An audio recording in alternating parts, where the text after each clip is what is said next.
Hello and welcome to my review of the Chaos Space Marines Raptors from Games Workshop. Now this box set will set you back £25. It is one of the cheapest Assault Marine box sets out there, and it is a dual unit kit. You can build either the Raptors or the Warp Talons, which are more of a close combat melee focused only unit. Comparing them to the Space Marine Assault Squad, which also have the trend of their legs being fully connected to these mini kind of scenic bases, that Assault Squad is £5 more expensive. It's £30, and you can only make one unit out of the set, just the Assault Squad itself. That set includes many weapons such as flamers, double-handed chainswords, bolt pistols, chainswords. The sergeant has a thunder hammer and it has a lightning claw, power fist, combat shields, thunder hammers, lightning axes even, all manner of things. It's still a decent set even for that £30 price point. But I do start to question whether it is now worth the £30. However, this set is definitely worth the £25, and I just wish that the Sisters of Battle Seraphim / Zephyrim box set was the same price as this. We're now at £32.50 with the Taraxi, with the Adeptus Taraxi, which I recently reviewed, now holding at £35 for 5 miniatures. Although the jetpacks or the wings are the largest of any kind of assault jump pack units I've ever seen, really. Anyway, back onto these and back onto the models. So it comes in this really nice, like, fancy box. It's quite nice. I like the colours, I like the images. You've got a load of pictures there outlining different bits of detail, and the lightning claws and the warp talons themselves. They are different. They've got these sort of sharper toes to just rip and tear. They're armed with these lightning claws. They've got extra fins on their thrusters for, I guess, better maneuverability. The only kind of downside with these is that their legs and the scenic bases are going to be in exactly the same pose as your Raptors, but I wouldn't let that put you off. I'm still going to pick up a second set of these if Games Workshop don't refresh them. There are other models in the Chaos Space Marine range that I believe they should focus more heavily on instead of these, but they still look pretty decent and go well with the newer Chaos Space Marine squad that was released last year. So let's have a look at these models individually. We'll look at their detail. I've gone for the maximum number of sort of special weapons and things. They typically come in a unit of 5, and up to 2 of them may replace their bolt pistol and chainsword with a plasma pistol and chainsword, or one item from the special weapons list. So I've got one here with a plasma pistol, I've got another one with a special weapon, a plasma gun, and then I've got an all-out plasma, and I've got the aspiring champion with a plasma pistol too and a power sword. Amazing. Let's have a look at these models individually. This is probably the weakest pose out of all of them. I couldn't really do much with this one at the end of the day. You know, I'd already settled for this chainsword because it looked quite cool. I mean, the bolt pistol itself is at least aiming in that direction. There was another chainsword that I could have used. I think it was just rummaging along my spare parts here. Unfortunately, I'd used up all of my other left-handed weapons and chainswords by the time I got to this Raptor, so a bit of a shame, but I did manage to get all of the other poses I wanted with the rest of them. But as you can see, fair amount of detail. There's spikes everywhere. They are quite prickly, as you'd imagine for Chaos. There's spikes on the thrusters. The thrusters look really awesome, very reminiscent to the old Horus Heresy jump packs and thrusters. If you go on Forge World and have a look at them, you'll see that they're, you know, very similar.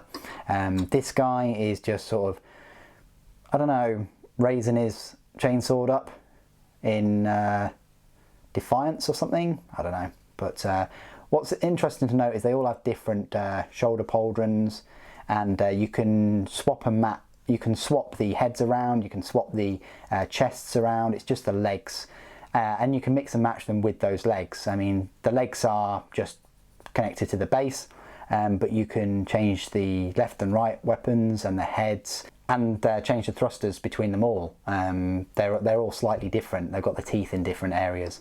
This is the aspiring champion. Really cool. He's looking down, about to smoke someone as he's landing with the plasma pistol. He's got this power sword, which is a funky looking power sword, kind of a bit like a cutlass, I want to say, with a finger guard. Yeah, looks pretty decent. Could you have this aspiring champion as a different model? Yeah, I don't see why not. You could have them in a different pose. And then you've got this one with the plasma pistol, sort of firing backward, sort of moving backwards at speed and popping a overcharged shot off probably. And then this guy looks so cool. It's probably one of my favourite. He's aiming down that plasma gun as he's screeching away that way, popping a shot off of superheated plasma. Amazing. So I got most of the poses that I wanted to out of this set. Let's have a look at these spare parts. You get an absolute shed ton of spare parts. They are right here. Wow, look at that, a huge pile of spare parts that you could technically use for other models, other Chaos models. I mean, these warp talons, these lightning claws are really, really cool. A fair amount of detail on them if we just zoom and enhance. Look at that, they're very well articulated. They've got blades on each finger, very Freddy Krueger-esque. You know, you've got the chain swords, which again you could use for Corn Berserkers maybe, or another champion. You know, the customization is limitless with these. Really nice spare parts. You've got these extra fins that go on the thrusters. I want to say that they are all different, and they are. They have differences in where the teeth are, the number of teeth, the number of spikes. They're all quite unique in their pattern as well. You've got different bolt pistols and different helmets, or heads in this case. I mean, these are all the Warp Talon heads that I didn't use. So yeah, clearly you're going to get 5 of them. And then you also get a flamer with a nice like spike on it, a nice little tooth on it, very chaosy. And you also get a funky looking melter gun as well. So you don't have to go for the plasma gun, you can go for these 2 special weapons too. And apart from all those, you get the fingers for some of the lightning claws, and you get the different spiky feet. Look at them. Some of them have 3 toes, some of them have 2. Yeah, I mean, if I was going to get another set, I'd definitely get a set of Warp Talons and yeah, go crazy with them, because they do look pretty awesome. So yeah, quite a large number of spare parts in this kit. Okay, let's do some size comparison. So I wanted to just fly in Harken World Claimer, because here he is. He's like the head honcho of Raptors. He's like the spokesperson. They do get a bit of a buff if he's in your army, and that's one of the reasons why I got these Raptors, of course. He looks really decent. He goes really, really well with them. Yes, some might say that his kind of skull racks are a bit obtuse, but he's definitely got that action pose. He's flying through the air, about to hurl this spear. He's got the lightning claw as well.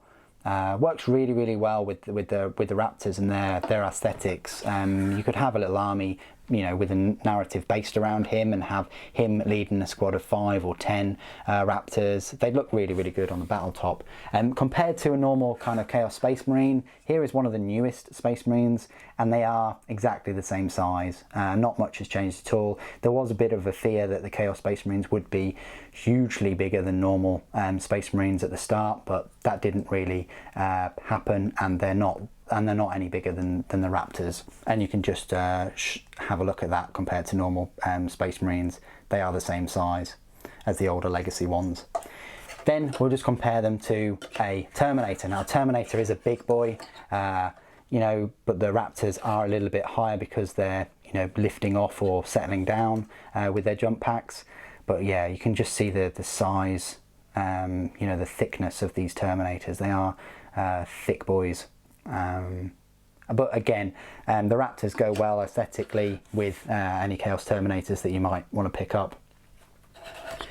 The final little size comparisons I want to make is with some Imperial models, but specifically with another jump pack troop, a Seraphim. Now this is one of the Sisters of Battle Seraphim, and it just gives you an idea of, well, either the size but also the level of detail. The Sisters of Battle does have more detail. They both have a fair amount of detail, but the Sister just takes it up that one notch with all the extra 3D detail with the belt buckles and the clasps and the buttons and the studs. In terms of everything else, it's pretty straightforward. But I wanted to show you that comparison there between the sizes of these two units. And finally, I want to show you some size comparisons with normal Space Marines and a Primaris, and of course Slime Arbo. So compared to normal Space Marine, very similar in size. I haven't got my Assault Marines with me at the moment, so I can't do a comparison with them. But here is a Primaris, and the Primaris is a fair bit bigger. But on the tabletop, the Raptor's just a little bit taller, with Slime Arbo being, yeah, pretty small compared to the Heretic Astartes. So I hope those size comparisons have helped. This is my part of the review where I will go through all of their rules. You'll find their rules in the Chaos Space Marine Codex that came out in 2019. They are a fast attack choice. Chaos Space Marines only have 4, which includes the Raptors, the Warp Talons, Chaos Spawn and Bikers. I wish they had a couple more. I mean, already Adeptus Mechanicus have more fast attack choices than Chaos Space Marines. They are a power points cost of a 5 and a points cost of 15 points per mod, making them a little bit more expensive than the Warp Talons. However, the Warp Talons do have to pay for their pair of Lightning Claws, which bump them up more expensive than the Raptors. Now, their stat line reads: they're a movement speed of 12 inches, weapon skill and ballistic skill of both 3+, strength 4, toughness 4, 1 wound, 1 attack, leadership 7 and a save of 3+. The champion has the same stat line but has 2 attacks and a better leadership at 8. The unit contains 1 Raptor champion and 4 Raptors. It can include up to 5 additional Raptors at a power rating of +4, or up to 10 additional Raptors at a power rating of +8. Each model is armed with a bolt pistol, chainsword, frag grenades and crack grenades. So bolt pistol works as usual. You can give 2 models a plasma pistol or 1 item from the special weapons list. Plasma pistols and chainswords work as usual as well. The war gear options: up to 2 Raptors may replace their bolt pistol and chainsword with a plasma pistol and chainsword, or with 1 item from the special weapons list. So yeah, technically you could have 2 of them with special weapons, you know, 1 with a plasma gun and 1 with a melter gun, or you know, you could have 2 with a plasma gun, but you only get 1 in this set. But you do get, I think, 3 plasma pistols, so you could have 3 of them with plasma pistols, including that champion if you wished. The Raptor champion may replace his bolt pistol and chainsword with items from the champion equipment list. And of course that includes bolt pistols, chain axes, chainswords, lightning claws, plasma pistols, power axes, power fist, power maul and power sword. So a lot to pick from. One model may take a Chaos Icon. Abilities: Death to the False Emperor, and then Fearsome Visage. Units within 1 inch of any enemy Raptors must subtract 1 from their leadership characteristic. That's pretty good. You don't actually need a an Icon of Despair for that one, which the Death Guard do apparently. So I guess these are more fearsome than the horrible sight of Death Guard walking towards you. Raptor Strike. During deployment, you can set up this unit in low orbit instead of placing it on the battlefield. At the end of any of your movement phases, the unit can use a Raptor Strike to arrive on the battlefield. Set it up anywhere on the battlefield that is more than 9 inches away from any enemy models. Keywords: Chaos, Mark of Chaos, Heretic, Astartes, Legion, Infantry, Jump Pack, Fly and Raptors. Works just like Deep Strike then. Now, how would you compare them to the Warp Talons? Well, initially I thought the Warp Talons were an elite choice, much like the Zephyrim are for Sisters of Battle. However, the Warp Talons are another fast attack choice. Their stat line reads exactly the same, except they have a better leadership. The Warp Talons, though, don't have access to any ranged weapons at all. They are mainly melee focused and have those lightning claws. And they are demonic too. They have a 5+ invulnerable save. And instead of a Raptor Strike, they have a thing called a Warp Flame Strike. which is very similar, except enemy units can't fire Overwatch against units that arrive by Warp Flame Strike. So it really depends whether you want a unit that has some shooting ability and subtracts 1 from the leadership, or whether you want to go for a purely melee focused unit in the Warp Talons and rip and tear units apart with just their close combat weapons. It's worth noting that the champion himself can't pick any other different war gear, much like the champion for the Raptors. So you are ending up with a unit that only has one type of weapon. So it's a bit of a point sink just for that one purpose. But they are very good at what they do, and you will get 11 attacks out of them. However, these, you're only going to get 6 attacks plus 2 attacks from the champion. So yeah, the only reason I kept that separate is because he's got a power sword, but yeah, technically you are going to get 8 attacks in total as opposed to the 11 from the Warp Talons, which have a better AP, and you can re-roll the failed wounds for them too, which you might need at only a strength 4. What do you guys think of the models and the rules? Do you prefer the Warp Talons, which are a little bit more specific in their usage? How do you use them in game? Do you have a big squad of 10 of them, or do you have 10 Warp Talons that Warp Flame charge in, or do you just not go with any jump pack Chaos Space Marines at all? Please do put it in the comments below. It'd be great to hear your experience and stories about them. Thank you ever so much for joining me today. Thank you for watching. Death to the False Emperor.